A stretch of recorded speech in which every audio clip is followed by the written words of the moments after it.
unaffiliated believers, sort of believers, and even you think I'm a believers, welcome. My non-university unstudents, welcome to the Uncensored Unprofessor. This is a show where we pause to think. Today's a shotgun episode, a little of this and a little of that, or to put it into cuisine speak, a casserole. You know, casserole, some cheddar cheese, butter, onion, a sprinkle of leftover ground beef, some garlic, tomato sauce. This is an audio casserole. So I'm going to talk about Christians and culture wars, some COVID aftermath, both negative and positive, and some musings about the role of truth. So sit back or sit up if you're driving to work and let's think together. Goal!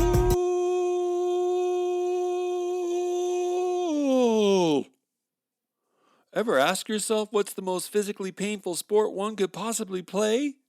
Water polo?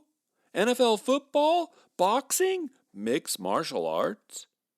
Well, if you guessed any of those, you're not even close. I've come to a realization. Soccer players are the toughest bloomin' jocks in the world. I've watched some of the Copa America and the UEFA matches. Those poor players, they'll get grazed on their padded shin, and you can just tell they are near death. Excruciating pain. Or they'll get inadvertently tripped and they'll tumble head over foot over, head over foot over. Why, it's like watching a Buick go over the face of Yosemite. Mercy, the agony. How do they survive? Faces writhing in horror.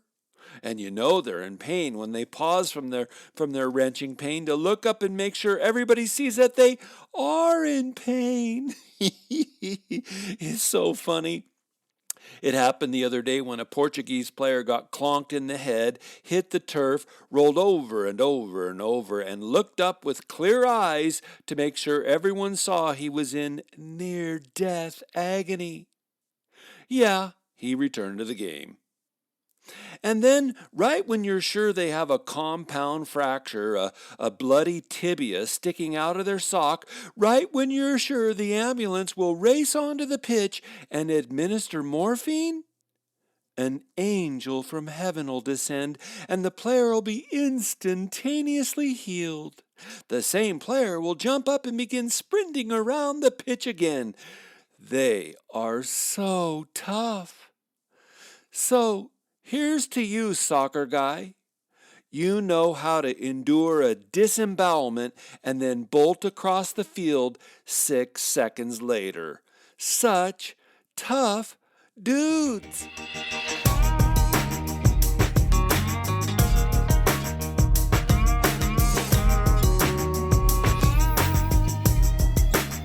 Okay, audio casserole? Here's your first ingredient.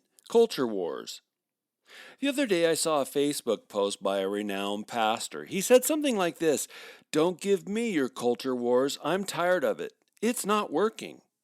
Now, because I track such things, I know that his plea was let's stop trying to make a difference at the political or legal or pedagogical levels kind of critique.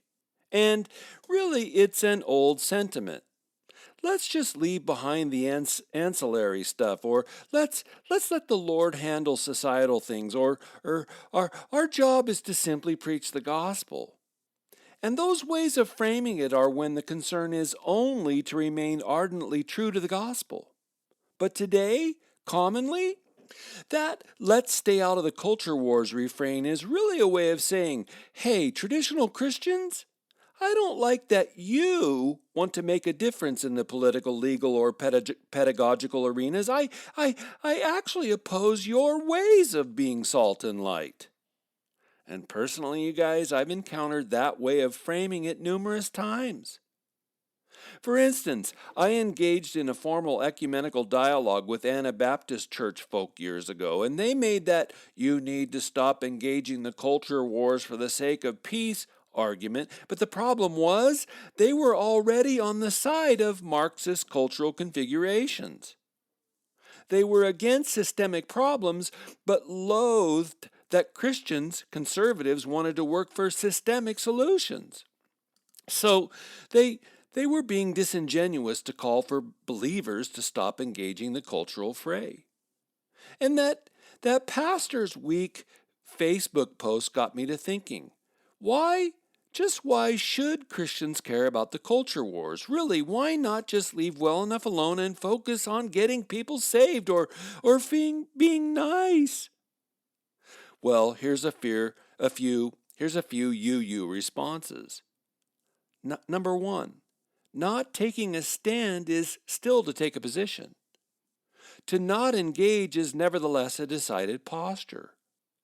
Being indifferent does not make the tension, the struggle, the fray go away. And really, honestly, do we think that if we would simply lay down, simply acquiesce, that the godless grinding machine will recognize our passivity and say to itself, hey, look, God's children no longer pressing back. They're no longer persuading. Oh, that's so refreshing. Now we can all go back to when we just lived and let live. Pace. And I note that let's just be nice, let's just refuse to engage the phrase sentiment because I heard it for years as a college prof. Rebarchek, the world spirit would not be so animated, not be so agitated if Christians would just stop insisting on godly morality, biblical configurations. After all, biblical morality is for Bible believers alone, not the entire world. Come on, non-believers would have way more respect for us, might even listen to the gospel if we would just forsake the fray, stop trying to shape society along Christian lines. Well, actually, none of that's true. And that's spelled Zero. The value system of unbelief is not neutral. It has never been neutral, never been indifferent. Godlessness has always pushed back against godly wisdom, biblical order, righteous moral configurations. Since the heavenlies fell, our laying down will only enable more grinding and mulching. Our passivity will in no way calm the storm. Folks, the storm was going on millennia before we came on the scene, and it's not going to go away after we leave. I mean, by virtue of birth, we were thrown into a cosmic struggle between good and evil, right? Or, to quote Billy Joel, we didn't start the fire. It was always burning since the world's been turning. So, deciding to not engage the fray is to positively allow the fray to grind and consume. Or to put it more starkly, to not engage the fray is to sacrifice life and innocence and truth and beauty to the enraged beast. And that was not remotely Jesus' strategy. He believed he had stormed into the enemy's territory, into the enemy's house, and that he was tying and binding him up, and that he was plundering his property. Matthew 12:29, Mark 3:27, Luke 11:21 through 22, one of my favorite parables.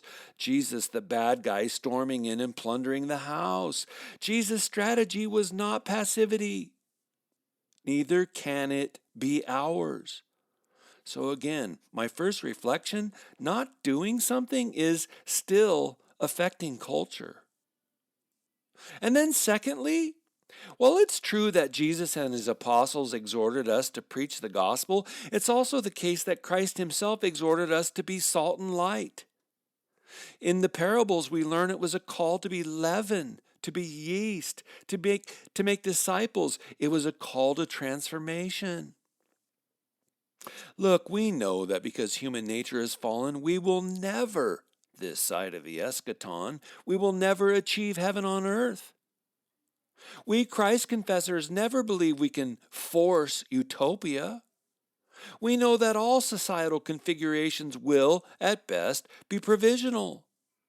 Policies are always en via, on the way.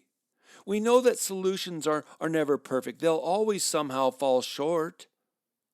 And the same is true with our support of political parties. Those are always provisional. We never give them our final allegiance over the triune God. But geesh, the current wokerati notion that through equity we can force precise outcomes, it's a wolf in sheep's clothing. No, we know better. We do our best. We make wise decisions. We adopt the best policies possible, but we realize that coercing outcomes creates worse monsters than we had to begin with. This is all provisional. And recognizing that is part of being an adult. So again, Jesus called us to be salt and light. And doing that is never divorced from preaching the gospel. The gospel teleologically orients the whole of our endeavors.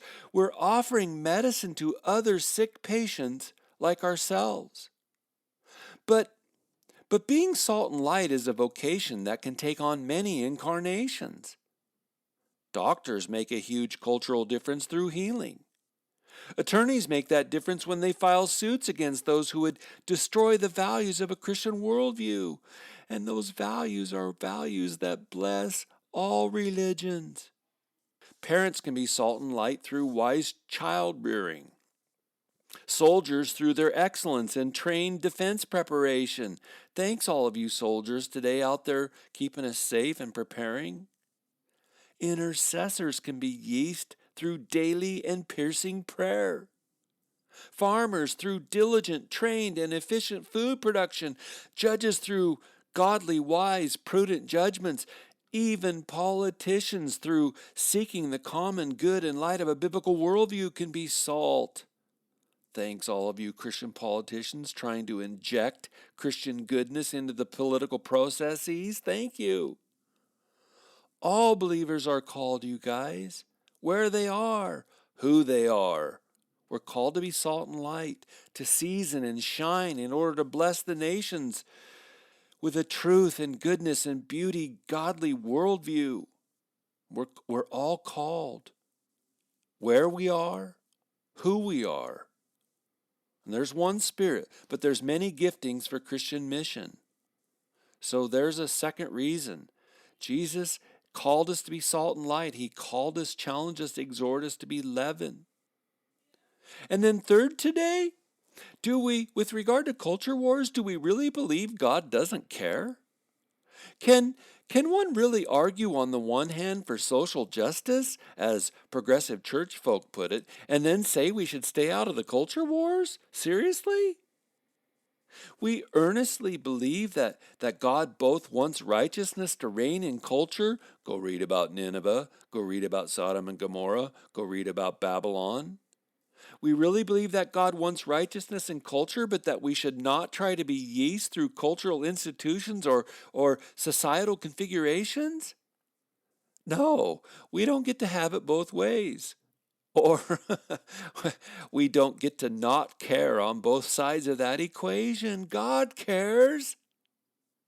God cares that little kids grow up with a mom and a dad. That's the best for modeling and formation of healthy humans. Every sociological study produced shows that. God cares that the hungry are fed. Solidarity. God cares that the legal system is fair and just. God cares that people in physical duress can find some measure of medical treatment. Solidarity. Subsidiarity. God cares that people's imaginations are well ordered and capable of soaring capacity, but also attuned to beauty, goodness, and truth. God cares that children are taught to reason, reading, writing, arithmetic, and that they're taught the truth. Again, we can do that as an act of solidarity through subsidiarity. And piensa conmigo, think with me.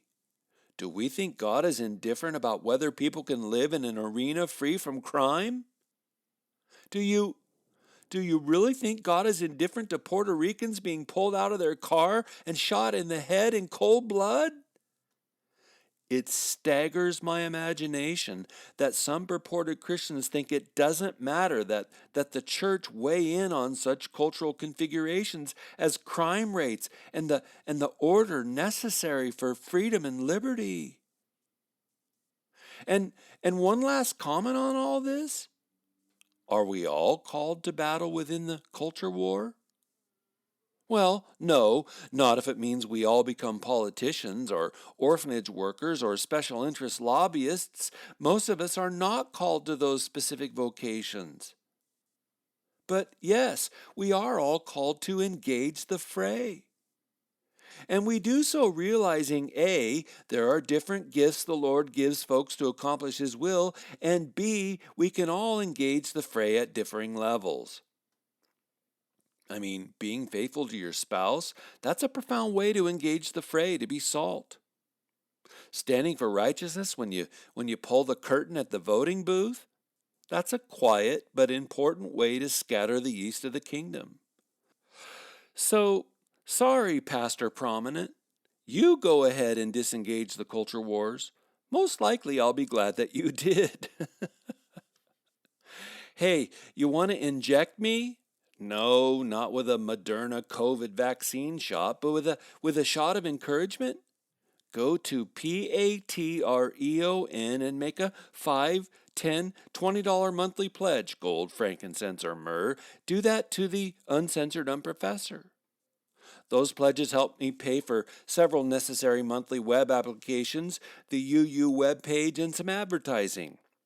Thank you so much. And sincerely, thanks to all my current supporters for your monthly faithfulness. I wouldn't be doing this without you guys. All right, audio casserole ingredient number 2, Rona 19. What's going on now in the aftermath of the COVID meltdown? Well. The kid may have had his hand in the cookie jar. More and more news organizations are reporting that Dr. Fauci, head of the CDC, had, prior to 2020, sent millions of federal dollars to the Wuhan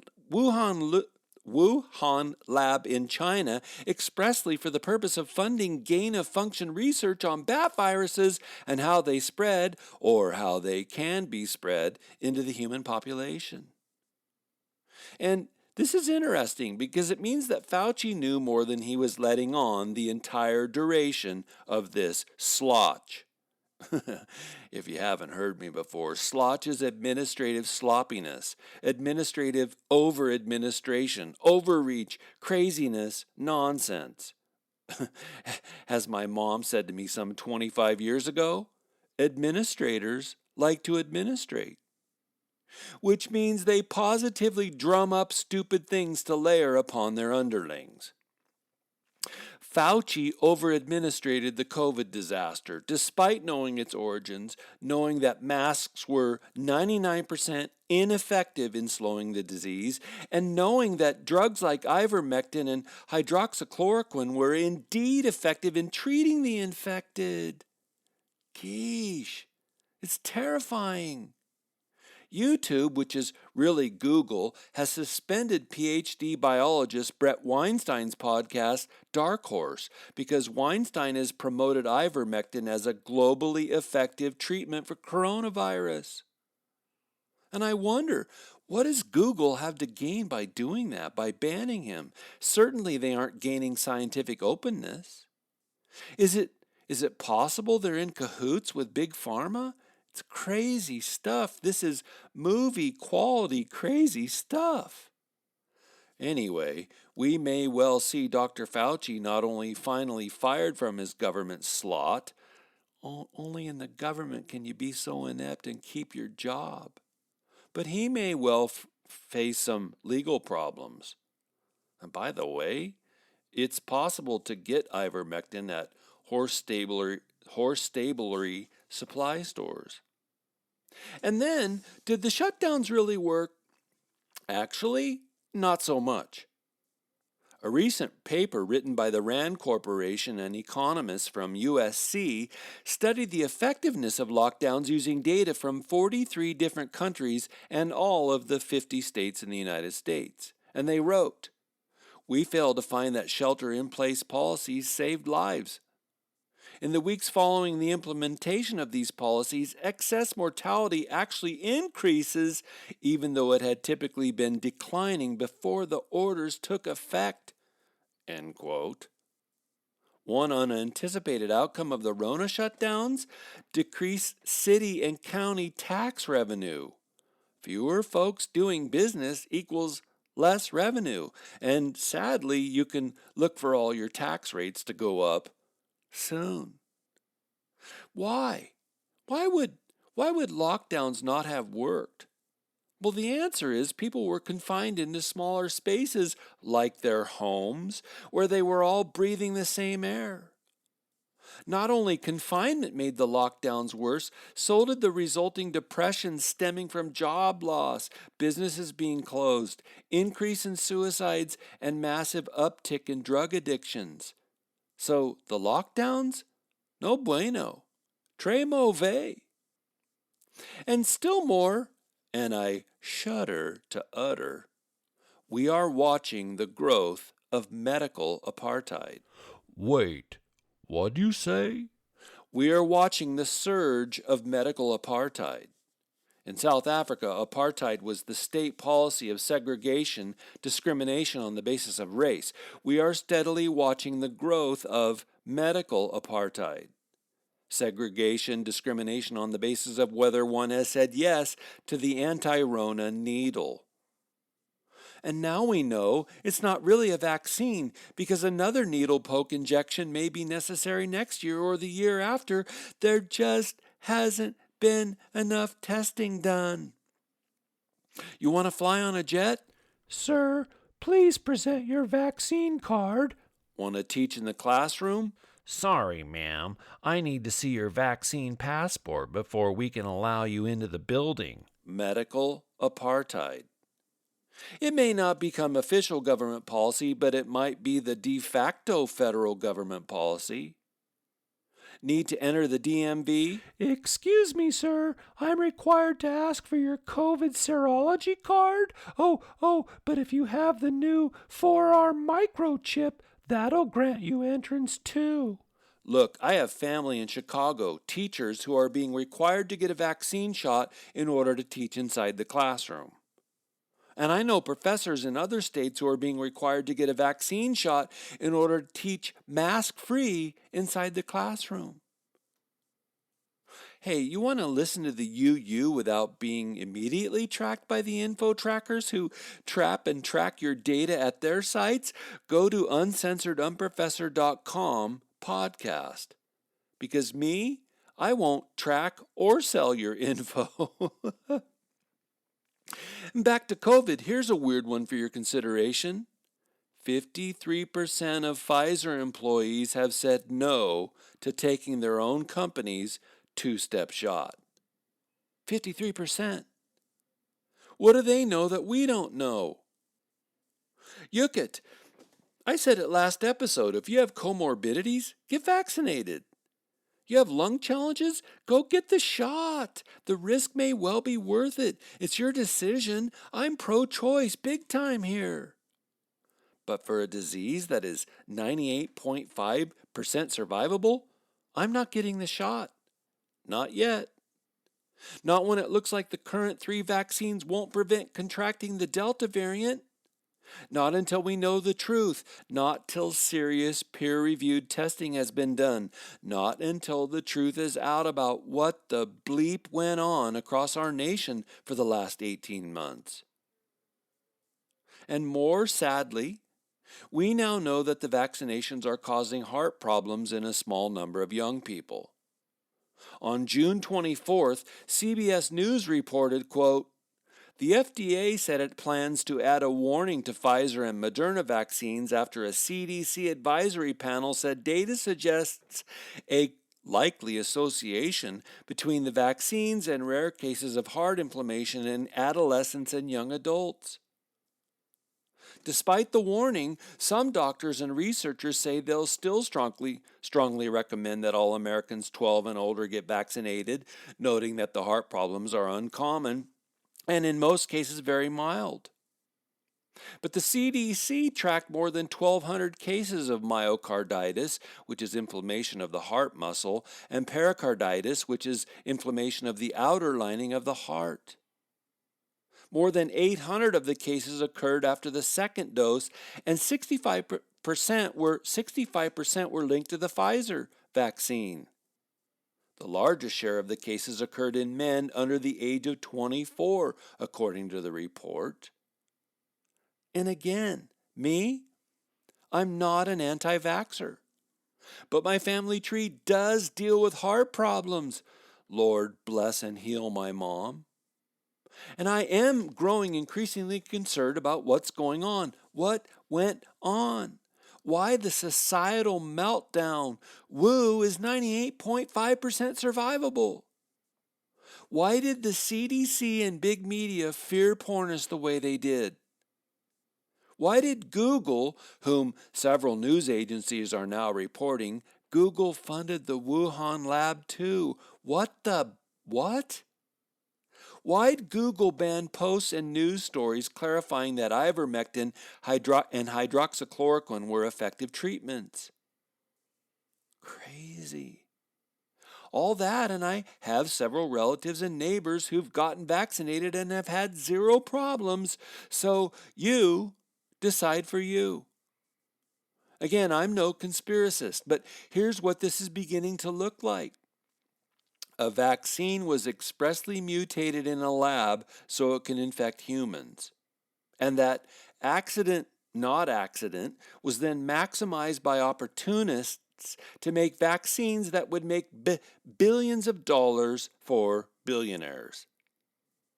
I know, it sounds crazy, but is it possible that a vaccine was expressly mutated so that it could be spread, so that vaccines that make billions of dollars for billionaires could be subsequently distributed? It's all so Orwellian, but that looks more and more like what Occam's razor suggests.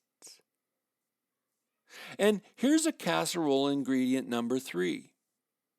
Like I just did, for reasons understandable, we have mostly focused on the negative outcomes of the virus. Here's a few positive developments. Churches that remained open during the governmental schlocky lockdowns are growing. And for starters, they're growing because hungry believers left closed churches to attend open ones. But they're also growing because they made evident that they had some fortitude, some courage, some willingness to speak the truth to the powers. I think many folks like that kind of backbone. God bless all you churches who deigned to remain open during the governmental schlock. Here's another positive. Movie theaters by the hundreds, the thousands, closed down. Now I'm a fan of going to the movies. I love the previews, love theater popcorn. I relish being moved by an excellent piece of art and music and movie-making craftsmanship. But I've only gone to one movie since February of 2020, and it was a Denzel Washington movie, The Little Things. So I don't rejoice in all the jobs that were lost, the millions lost by companies and local theaters. It's so sad that happened. But I am, though, enjoying a thick slab of schadenfreude, joy in other people's demise. Hollywood has been thoroughly smacked down. And yeah, I know that movie makers are just going through different avenues and mediums, but the big-time movie production companies have been muted across the many months of COVID pretense lockdowns. Maybe less of their indoctrination was spread? And so on a related front, millions of families have learned across these 18 months, again, of governmental schlocky lockdowns, they've learned to have fun together in new ways. Board games have been pulled out of the closets. Backyard games have been dusted off and enjoyed. For my latest birthday party, we had a 5-team, 2-person teams cornhole double elimination tournament. It was a gas. Me and Zach, we took second. Congrats to you, Mark and DJ. People are getting their guitars back out and making music. Other people have taken up the reading of books. Yes, real books, Jerry. Still others have joined home fellowship Christian groups. There have been some unanticipated positive benefits of the Wu flu lockdowns. And me? I'm learning about more and more folks who are embracing out-of-the-box education for their kids. The critical race theory and transgender indoctrination programs have become apparent, in no small part by parents paying attention to the computer screens of their children, and mom and dads are waking up waking up to the realities of what in the name of all things holy has been shaping their kids' souls. So this may be a civilization saving development, a future saving development. The shape of kids' hearts and souls hang in the balance with the character of education. Parents who've taken decisive steps to shepherd your kids in their education, may God dearly bless you. And then on the personal front, here at the Rebarchekian home front, my youngest daughter has lived in New York City for most of the last 7 years. She originally went out there to take her shot at theater in the Big Apple. She loved it there, loved the diversity, loved the cultural mix, the sumptuous ethnic cuisines, loved the energy of the city.